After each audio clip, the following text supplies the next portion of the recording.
সবাইকে স্বাগত নুপুরের গল্পকথায়। আজ রবীন্দ্রনাথ ঠাকুরের দেনা পাওনা। 5 ছেলের পর যখন এক কন্যা জন্মিল, তখন বাপ মায় অনেক আদর করিয়া তাহার নাম রাখিলেন নিরুপমা। এ গোষ্ঠীতে এমন শৌখিন নাম ইতিপূর্বে কখনো শোনা যায় নাই। প্রায় ঠাকুর দেবতার নামই প্রচলিত ছিল। গণেশ, কার্তিক, পার্বতী তাহার উদাহরণ। এখন নিরুপমার বিবাহের প্রস্তাব চলিতেছে। তাহার পিতা রামসুন্দর মিত্র অনেক খোঁজ করেন, কিন্তু পাত্র কিছুতেই মনের মতন হয় না। অবশেষে মস্ত এক রায়বাহাদুরের ঘরের একমাত্র ছেলেকে সন্ধান করিয়া বাহির করিয়াছেন। উক্ত রায়বাহাদুরের পৈতৃক বিষয়াশয় যদিও অনেক হ্রাস হইয়া আসিয়াছে, কিন্তু বনেদি ঘর বটে। বরপক্ষ হইতে 10,000 টাকা পণ এবং বহুল দান সামগ্রী চাহিয়া বসিল। রামসুন্দর কিছুমাত্র বিবেচনা না করিয়া তাহাতে সম্মত হইলেন। এমন পাত্র কোনো মতে হাতছাড়া করা যায় না। কিছুতেই টাকার জোগাড় আর হয় না। বাধা দিয়া বিক্রয় করিয়া অনেক চেষ্টাতেও 6,7 বাকি রহিল। এদিকে বিবাহের দিন নিকট হইয়া আসিয়াছে। অবশেষে বিবাহের দিন উপস্থিত হইল। নিতান্ত অতিরিক্ত সুদে একজন বাকি টাকাটা ধার দিতে স্বীকার করিয়াছিল, কিন্তু সময়কালে সে উপস্থিত হইল না। বিবাহ সবাই একটা তুমুল গোলযোগ বাঁধিয়া গেল। রামসুন্দর আমাদের রায়বাহাদুরের হাতে পায়ে ধরিয়া বলিলেন, শুভকার্য সম্পন্ন হইয়া যাক, আমি নিশ্চয়ই টাকাটা শোধ করিয়া দিব। রায়বাহাদুর বলিলেন, টাকা হাতে না পাইলে বর সবাস্ত করা যাইবে না। এই দুর্ঘটনায় অন্তঃপুরে একটি কান্না পড়িয়া গেল। এই গুরুতর বিপদের যে মূল কারণ, সে চেলি পড়িয়া, গহনা পড়িয়া, কপালে চন্দন লেপিয়া চুপ করিয়া বসিয়া আছে। ভাবি শ্বশুরকুলের প্রতি যে তাহার খুব একটা ভক্তি কিংবা অনুরাগ জন্মিতেছে, তাহা বলা যায় না। ইতিমধ্যে একটু সুবিধা হইল, বর সহসা তাহার পিতৃদেবের অবাধ্য হইয়া উঠিল। সে বাপকে বলিয়া বসিল, কেনা বেচার দরদামের কথা আমি বুঝি না। বিবাহ করিতে আসিয়াছি, বিবাহ করিয়া যাইব।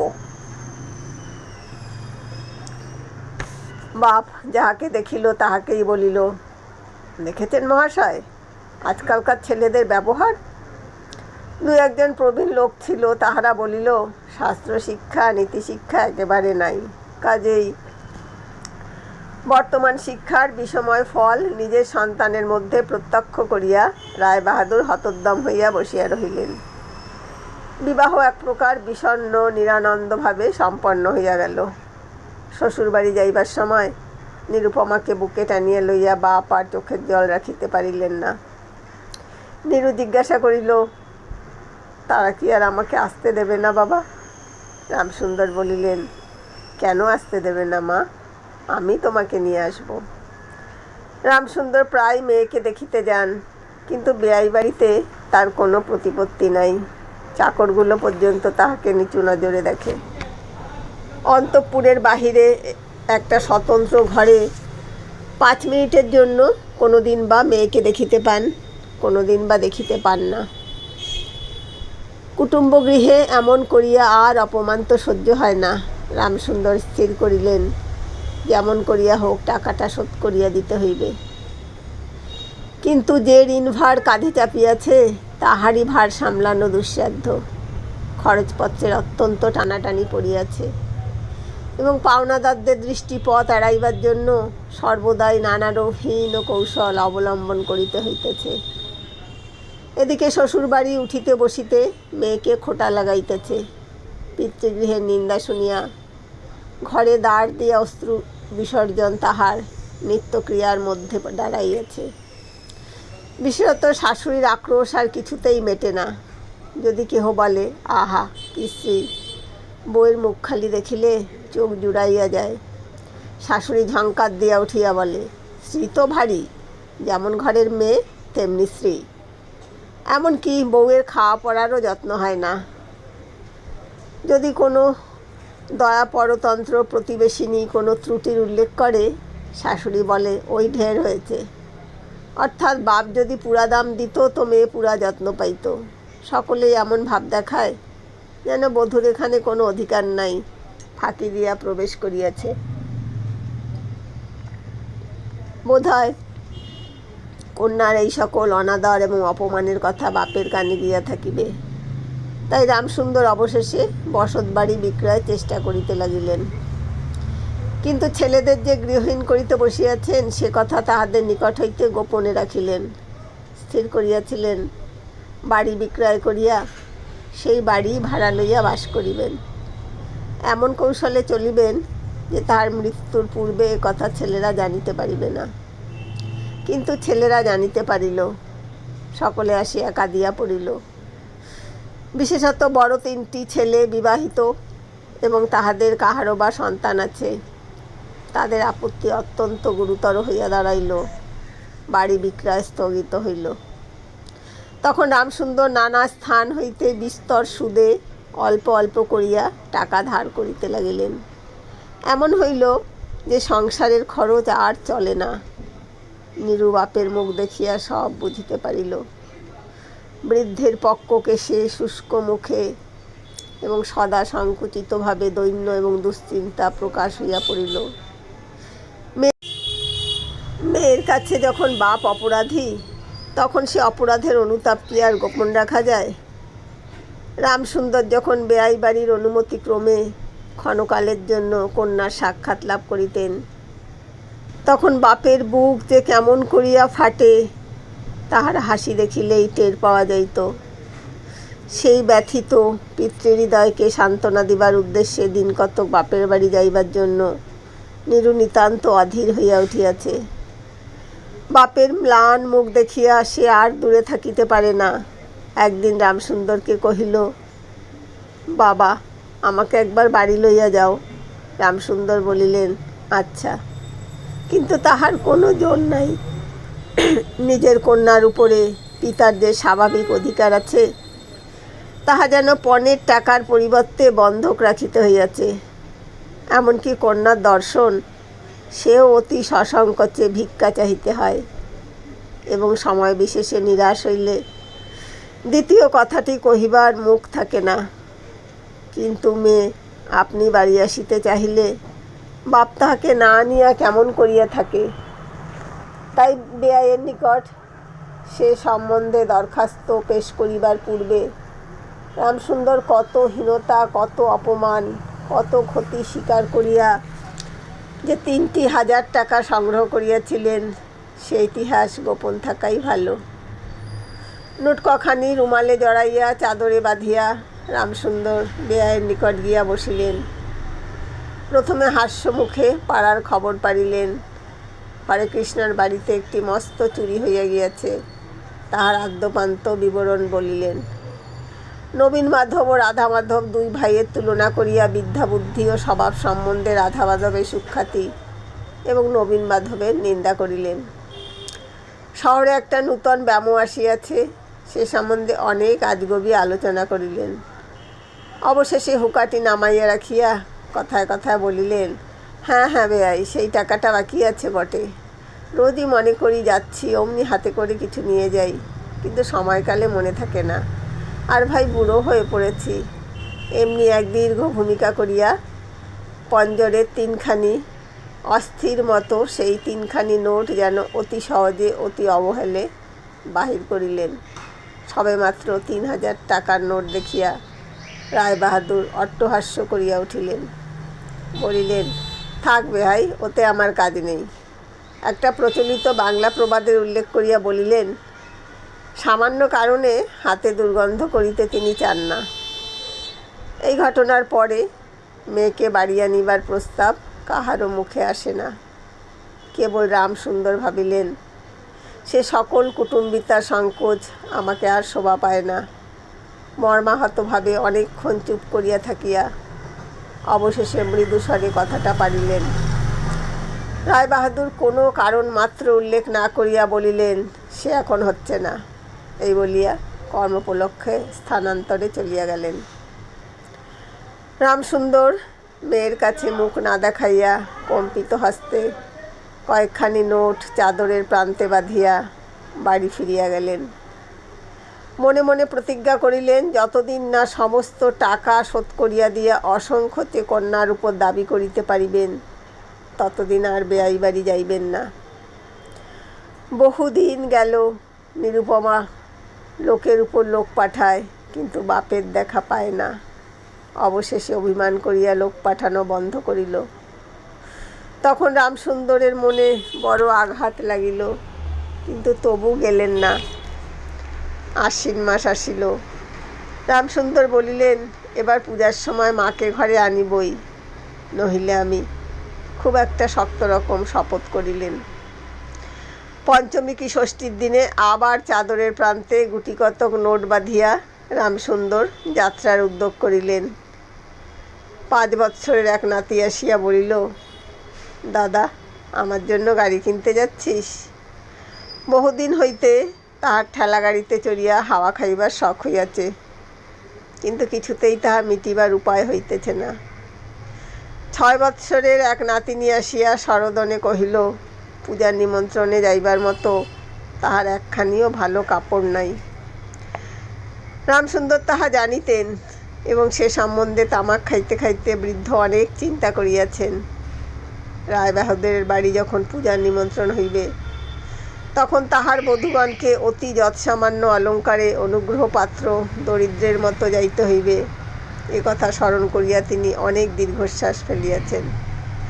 কিন্তু তাহাতে তাহার ললাটের বার্ধক্যরেখা গভীরতর অঙ্কিত হওয়া ছাড়া আর কোনো ফল হয় নাই। দৈন্যপীড়িত গৃহের ক্রন্দনধ্বনি কানে লইয়া বৃদ্ধ তাহার বেয়াই বাড়িতে প্রবেশ করিলেন। আজ তাহার সে সংকোচ ভাব নাই। দ্বাররক্ষী এবং ভৃত্যদের মুখের প্রতি সে চকিত সলজ্জ দৃষ্টিপাত দূর হইয়া গিয়াছে, যেন আপনার গৃহে প্রবেশ করিলেন। শুনিলেন রায়বাহাদুর ঘরে নাই। কিছুক্ষণ অপেক্ষা করিতে হইবে। মনের উচ্ছ্বাস সংবরণ করিতে না পারিয়া রামসুন্দর কন্যার সহিত সাক্ষাৎ করিলেন। আনন্দে 2 চোখ দিয়া জল পড়িতে লাগিল। বাপও কাঁদে, মেয়েও কাঁদে। 2 জনে কেহ আর কথা কহিতে পারে না। এমন করিয়া কিছুক্ষণ গেল। তারপরে রামসুন্দর কহিলেন, এবার তোকে নিয়ে যাচ্ছি মা, আর কোনো গোল নাই। এমন সময় রামসুন্দরের জ্যেষ্ঠ পুত্র হরমোহন তাহার 2টি ছোট ছেলে সঙ্গে লইয়া সহসা ঘরে প্রবেশ করিলেন। পিতাকে বলিলেন, বাবা, আমাদের তবে এবার পথে ভাসালে? রামসুন্দর সহসা অগ্নিমূর্তি হইয়া বলিলেন, তোদের জন্য কি আমি নরকগামী হব? আমাকে তোরা আমার সত্য পালন করতে দিবি নে? রামসুন্দর বাড়ি বিক্রয় করিয়া বসিয়া আছেন। ছেলেরা কিছুতে না জানিতে পায় তাহার অনেক ব্যবস্থা করিয়াছিলেন, কিন্তু তবু তাহারা জানিয়াছে দেখিয়া তাহাদের প্রতি হঠাৎ অত্যন্ত রুষ্ট ও বিরক্ত হইয়া উঠিলেন। তাহার নাতি তাহার 2 হাঁটু সবলে জড়াইয়া ধরিয়া মুখ তুলিয়া কহিল, দাদা, আমাকে গাড়ি কিনে দিলে না? নত শ্রীরামসুন্দরের কাছে বালক কোনো উত্তর না পাইয়া নীরুর কাছে গিয়া কহিল, পিসিমা, আমাকে একখানা গাড়ি কিনে দেবে? নিরুপমা সমস্ত ব্যাপার বুঝিতে পারিয়া কহিল, বাবা, তুমি যদি আর 1 পয়সা আমার শ্বশুরকে দাও, তাহলে আর তোমার মেয়েকে দেখতে পাবে না, এই তোমার গা ছুঁয়ে বললুম। রামসুন্দর বলিলেন, ছি মা, অমন কথা বলতে নেই। আরে টাকাটা যদি আমি না দিতে পারি, তাহলে তোর বাপের অপমান আর তোরও অপমান। নীরু কহিল, টাকা যদি দাও তবেই অপমান। তোমার মেয়ের কি কোনো মর্যাদা নেই? আমি কি কেবল একটা টাকার থলি? যতক্ষণ টাকা আছে ততক্ষণ আমার দাম? না বাবা, এ টাকা দিয়ে তুমি আমাকে অপমান করো না। তাছাড়া আমার স্বামী তো এ টাকা চান না। রামসুন্দর কহিলেন, তাহলে তোমাকে যেতে দেবে না মা? নিরুপমা কহিল, না দেয় তো কি করবে বলো? তুমিও আর নিতে যেতে চেও না। রামসুন্দর কম্পিত হস্তে নোট বাঁধা চাদরটি কাঁধে তুলিয়া আবার চোরের মতো সকলের দৃষ্টি এড়াইয়া বাড়ি ফিরিয়া গেলেন। কিন্তু রামসুন্দর এই যে টাকা আনিয়াছিলেন এবং কন্যার নিষেধে সে টাকা না দিয়াই চলিয়া গিয়াছেন, সে কথা গোপন রহিল না। কোনো স্বভাব কৌতূহলী দ্বারলগ্ন কর্ণদাসী নীরুর শাশুড়িকে এই খবর দিল। শুনিয়া তাহার আর আক্রোশের সীমা রহিল না। নিরুপমার পক্ষে তাহার শ্বশুরবাড়ি সরসজ্জা হইয়া উঠিল। এদিকে তাহার স্বামী বিবাহের অল্পদিন পরেই ডেপুটি ম্যাজিস্ট্রেট হইয়া দেশান্তরে চলিয়া গিয়াছে এবং পাছে সংসর্গদোষে হীনতা শিক্ষা হয় এই ওজোরে সম্প্রতি বাপের বাড়ির আত্মীয়দের সহিত নীরুর সাক্ষাৎকার সম্পূর্ণ নিষিদ্ধ হইয়াছে। এই সময় নীরুর একটা গুরুতর পীড়া হইল, কিন্তু সেজন্য তার শাশুড়িকে সম্পূর্ণ দোষ দেওয়া যায় না। শরীরের প্রতি সে অত্যন্ত অবহেলা করিত। কার্তিক মাসের হিমের সময় সমস্ত রাত মাথার দরজা খোলা, শীতের সময় গায়ে কাপড় নাই, আহারের নিয়ম নাই। দাসীরা যখন মাঝে মাঝে খাবার আনিতে ভুলিয়া যাইত, তখন যে তাহাদের একবার মুখ খুলিয়া স্মরণ করাইয়া দেওয়া, তাহাও সে করিত না। সে যে পরের ঘরের দাসদাসী এবং কর্তা গৃহিণীদের অনুগ্রহের উপর নির্ভর করিয়া বাস করিতেছে, এই সংস্কার তাহার মনে বদ্ধমূল হইতেছিল। কিন্তু এরূপ ভাবটাও শাশুড়ির সহ্য হইত না। যদি আহারের প্রতি বধূর কোনো অবহেলা দেখিতেন, তবে শাশুড়ি বলিতেন, নবাবের বাড়ির মেয়ে কি না, গরিবের ঘরের অন্ন ওর মুখে রোচে না। কখনো বা বলিতেন, দেখো না একবার ছিরি হচ্ছে, দেখো না, দিনে দিনে যেন পোড়া কাঠ হয়ে যাচ্ছে। রোগ যখন গুরুতর হইয়া উঠিল, তখন শাশুড়ি বলিলেন, ওর সমস্ত ন্যাকামি।